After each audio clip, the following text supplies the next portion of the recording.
Our friend, the world famous Richard Teccato is here with us. And thank you so much for reaching out to Richard. He's telling us all the time about how many listeners are reaching out and saying, hey, show me about that refi, and let's do some stuff like that. That's the way you put it, though. Show me about that refi. Show me about that refi. What you got about that refi? The cool thing is Ace has said, we have a lot of options, and we have, I'm doing refinances for people. We have people down in Greenville, North Carolina. We have them at the beach at South Carolina. We have them in Charlotte. And the main thing is to refinance, make their finances better, take the stress of every month. If I save them $700 a month, $800 a month, it's a big deal for them. Yeah, it's a real big deal. $700 a month. That's fantastic. And again, we've talked about this before.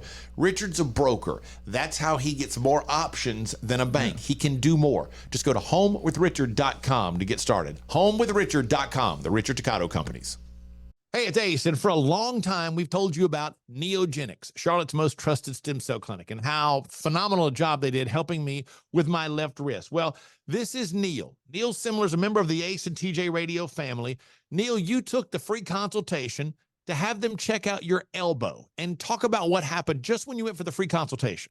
They were very straightforward and let me know that they weren't going to treat any of my ailments if they weren't 100% sure that they were going to be able to effectively help my issue. And once were they pushy with trying to get me to spend more money and do, the higher end shots. Now, 3 months later, how do you feel? I'm 95% better, if not 100%. It's just been one of the best decisions I've made. Do yourself a favor, get out there as soon as possible. Set up your free consultation today at acetj.com/neogenics. It's Neogenix. Neogenics, Charlotte's most trusted stem cell clinic. They say there are only two things certain in life: sweet deals at Sweet Dreams and taxes. And only one of those is certain this month. Which one? The sweet deals at Sweet Dreams. What about the taxes? No sales tax the entire month of April at Sweet Dreams. Are you serious? Yeah. And don't call me Shirley. Love where you live, Lake Norman, and pay no sales tax during the month of April. Only at Sweet Dreams Furniture and Mattress. It's the Ace and TJ Show with a little extra. Uncensored, unedited, and almost uninterrupted. Get ready for the most extra podcast known to man. The Ace and TJ Show presents the Extra Funny Podcast. Woo! Woo! So, big night tonight with just I'd say pretty much a circus called the NFL Draft. I mean, I don't think that this type of thing should be so focused on how showy we can make it. See, I think there's too much showy in sports as it is. There's too much, look at me, look what I did. It's not sportsmanship. You brag on yourself. You wear these flashy, god-awful suits. And then the NFL with the light shows and the fireworks and the props and all that they do, all that going and doing that they do. Roger Goodell is a clown in and of himself, so he's a clown ringmaster, basically, coming out and doing all the announcements and everything. And tonight is in Detroit, the entertainment capital of the world, the glitz and glamour capital of the world. And all of those fans that you see in the crowd at the NFL draft, wearing their team's jerseys and all that, I wonder how many of them are actors that have been placed in there to represent fans, because are that many fans, going to travel to wherever the draft is and stand out there all day and jump and cheer and all of that kind of stuff? I know every now and then they'll put a famous fan out there, like the famous New York Jets fan that wears the hard hat or the fireman's hat with his jersey and all. He's been out there for years. They'll put him out. He'll be out there sometimes to make it look like, I see that guy at the games. But most of the time when I look out there, at what should be, let's just say, Lions fans. They don't look like they would be Lions fans. They look like they'd be more like San Francisco fans. They're more, nerdy looking and, things like that. They put Philadelphia fans, the Eagles fans out there, and they look, like they're civilized. And if they're real Eagles fans, they are uncivilized. We know that. Because there's no way they're bringing a bunch of real Eagles fans and putting them in a glitz and glamour situation like that. They wouldn't test that. They wouldn't risk it, because they'd be tearing the place up and they'd be, eating the decorations and fighting, and they'd be doing all kinds of stuff. So you can't let those uncivilized real Eagles fans be part of that if you're worried about the show. Yeah. So I think a lot of it is fake. But if there's somebody, and Ace, you probably know this better because you keep up with sports and you want to be a sports anchor and stuff. If someone is supposed to go high in the draft, like in the first round, and they don't show up for all the glitz and glamour ceremony and everything, do you refer to them as a draft dodger? You could. That's pretty good. That's pretty good. It only makes sense. Yeah. You're dodging the draft. You're a draft dodger. You're a coward if you're doing all of that. I did think about you the other day, TJ, when it came to the draft, and I meant to mention this, and you just reminded me of it. Have you seen the draft commercial that involves Roger Goodell and Eminem? No. Let's see if I'm trying to see if I can find it here, if I have the right one. Eminem featured in the new NFL draft. Let's see if this is the one that comes. It'll be amazing. I can't wait to see which quarterback goes where. Yeah, me neither. You think I'd make a good NFL quarterback? Well, no, this is not the one I saw. But in the one, it's there's some very quick. And Eminem says, "Get ready, Thursday, April 25th. It's the NFL draft." And Roger Goodell goes, "Live from the D." Oh, Eminem turns to him and goes, "You could have just said Detroit." My first thought was stupid. My second thought was, if you go back to old Eminem, and you've got like 25 years ago, would you have ever thought you would reach such a level of acceptance? Yeah, you would be doing the NFL draft commercial, which there's a coolness to that. I don't blame him. I would do it too if somebody said, "You want to do the draft commercial?" Like, hell yeah, I'll do that.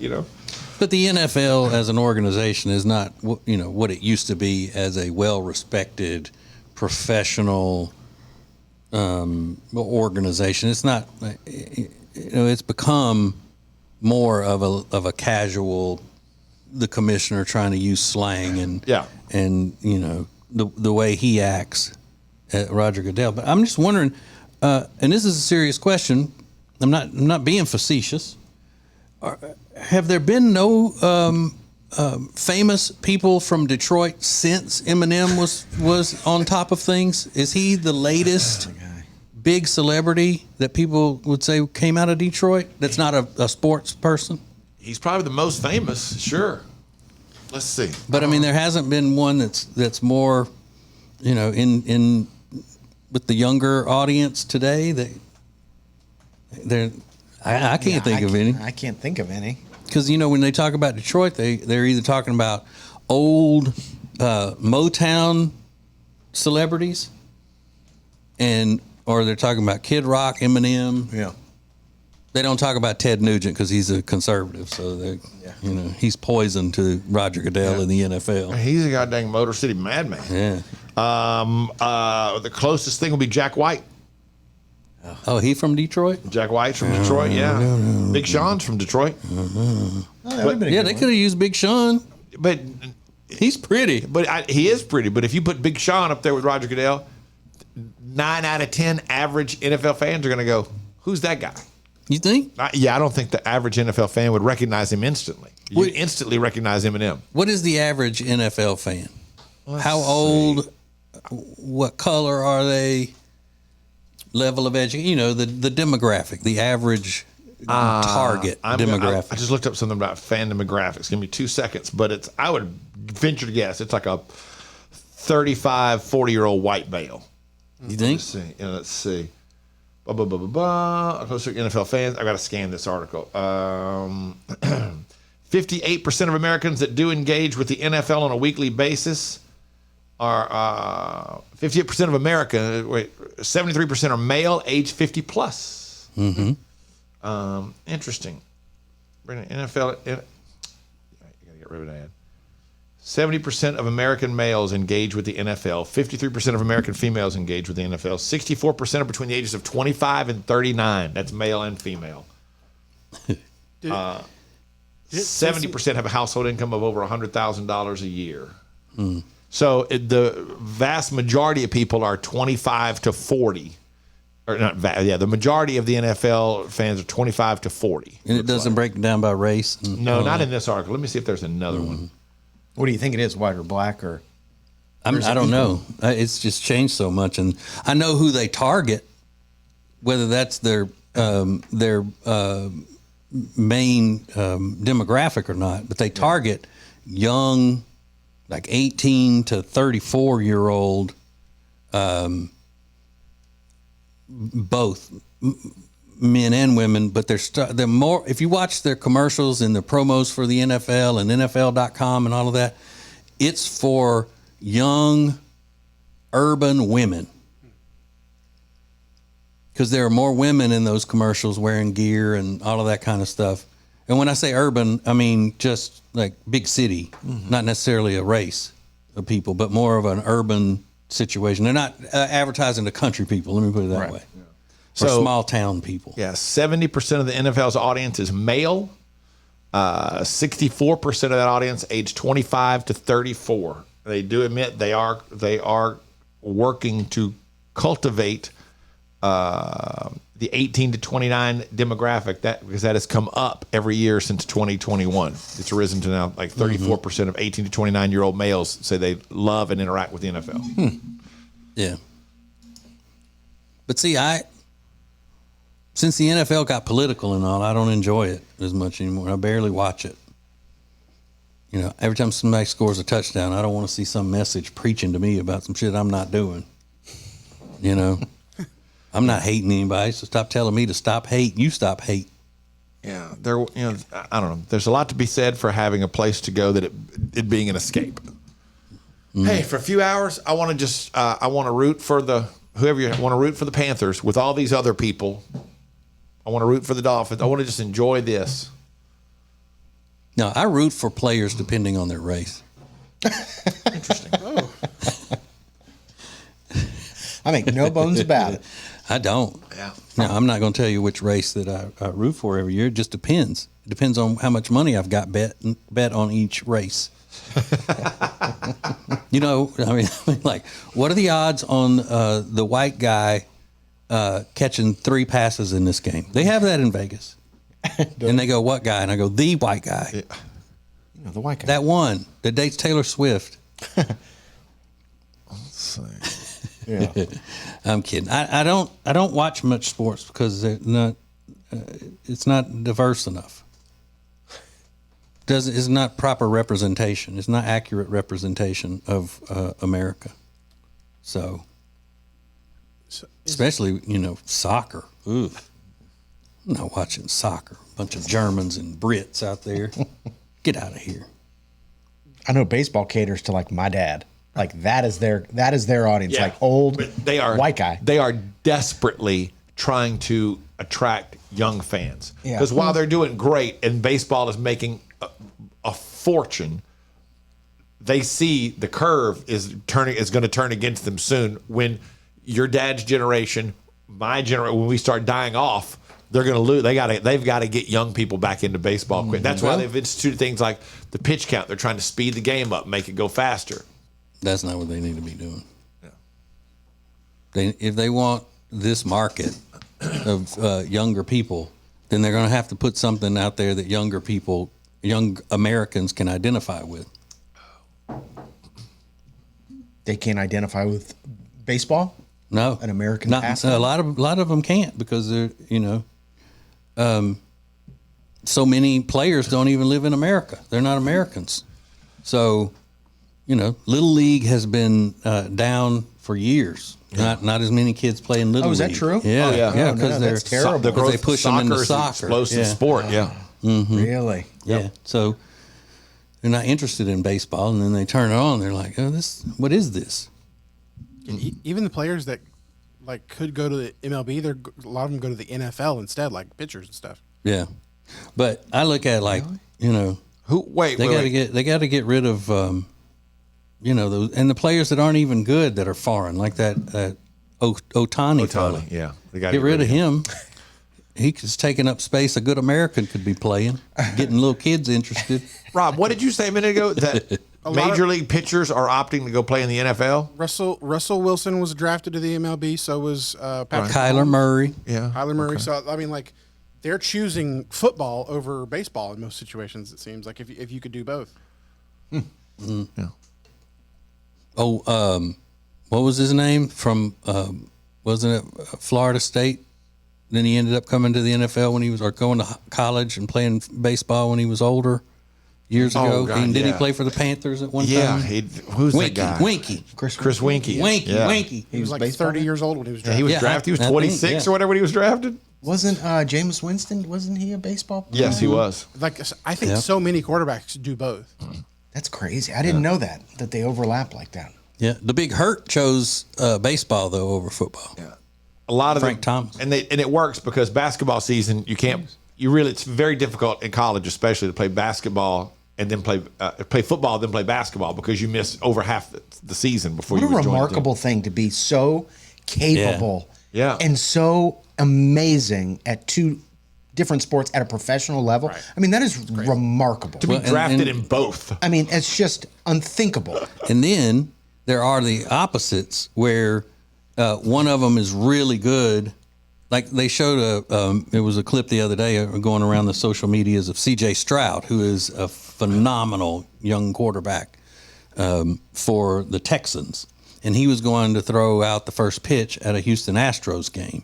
Yeah. And it showed him warming up on the sideline, across the foul line there. And he looked like he had never thrown a baseball in his life. He just looked so awkward and all that. And you would think that. Weren't you just shocked watching that? Like, hey man, you throw a football for a living. It's not that different. I mean, it's different, but it's not that different for you to look so weirdly awkward throwing a baseball. Yeah, that was weird. Yeah, I think the Texans should trade him after that. There was another baseball player. Who was somebody cough while they're naked? I can't remember who. There was another football player that threw out the first pitch somewhere. I don't know who it was, but anyway, it just like right into the ground. It's one of those like that. It's the motion is not that different that you can't figure it out. You're an elite level athlete. It can't be that hard for you. Yeah. Doesn't baseball pay more too than the NFL? So they're choosing less money to go to the NFL sometimes. Well, not necessarily. It depends on if you're an elite quarterback, like all those you mentioned. Quarterbacks make more than baseball players. Yeah, Patrick Mahomes definitely makes more money in the NFL. Yeah, you're talking about quarterbacks are now making $40-50 million a year. They make more than baseball players. But he also has to get the shit knocked out of himself a million times a day. True. Somebody's beating. But I mean, it's the bigger of the two sports by far. The NFL's the biggest sport in the country. That's where the big money is. That's where all the endorsements are. That's where all the fame is. Where all the Americans are. Yeah. It was Travis Kelce that also had a first pitch that looked like garbage. Oh yeah, really? Yeah. Mm-hmm. And again, you just figure he's thrown a baseball before. He's an elite level athlete. I don't know why. I just figured that. Yeah. You just do. I wonder if basketball players are bad at the first pitch. Probably. But aren't they considered the best athletes of all of the major sports? Basketball players? I've heard that before. I thought it was soccer. Soccer, I've always said basketball players are soccer players. Because at your average athletic skill, soccer players. Hockey players shock me. NHL players, if you've ever been to an NHL game, it is incredible. The backward, forward, the skating, the movement, the change of direction, and all that, and how fast that sport is. It just doesn't translate to TV. Yeah, all of those sports, though, as far as athletic ability, they all pale in comparison to cornholers. Oh, boy. A professional cornholer. You know it. Like, the situation. He's a pro? Yeah. Pretty much. Yeah. God. Yeah. He knows the situation. He also knows about tax evasion. He does. Allegedly? He paid No, his, he was no, he was guilty of Okay, that. I was just making he sure. paid his debt to society. He went to prison. That's how, I mean, you think that's where he learned to play cornhole? Maybe not that It's kind. the Ace and TJ Show with a little something extra. This is the Extra Funny Podcast.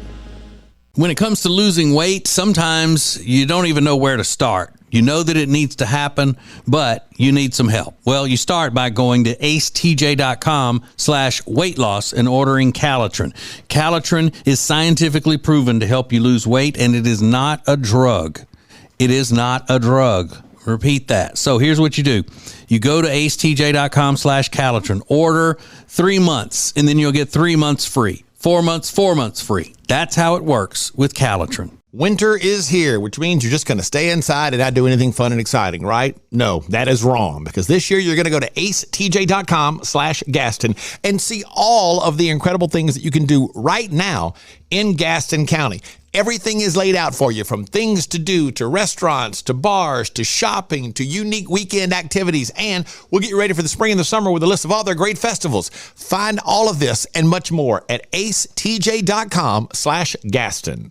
If you're so frustrated because you're having to run around all the time, you're so busy, you feel like you're not getting your family something great to eat, then you need Culver's. It's the perfect thing for you. Always made to order, fresh, hot ingredients all day, every day. And not only do they have the freshest ingredients all day, every day, but they are a part of the community. They're proud to be a part of the Indian Trail community, where they're under new ownership. Belmont, University area, Salisbury. Make them a part of your daily routine. Make it your new neighborhood spot. Short waits for the freshest food in town. Get details at acetj.com/Culver's.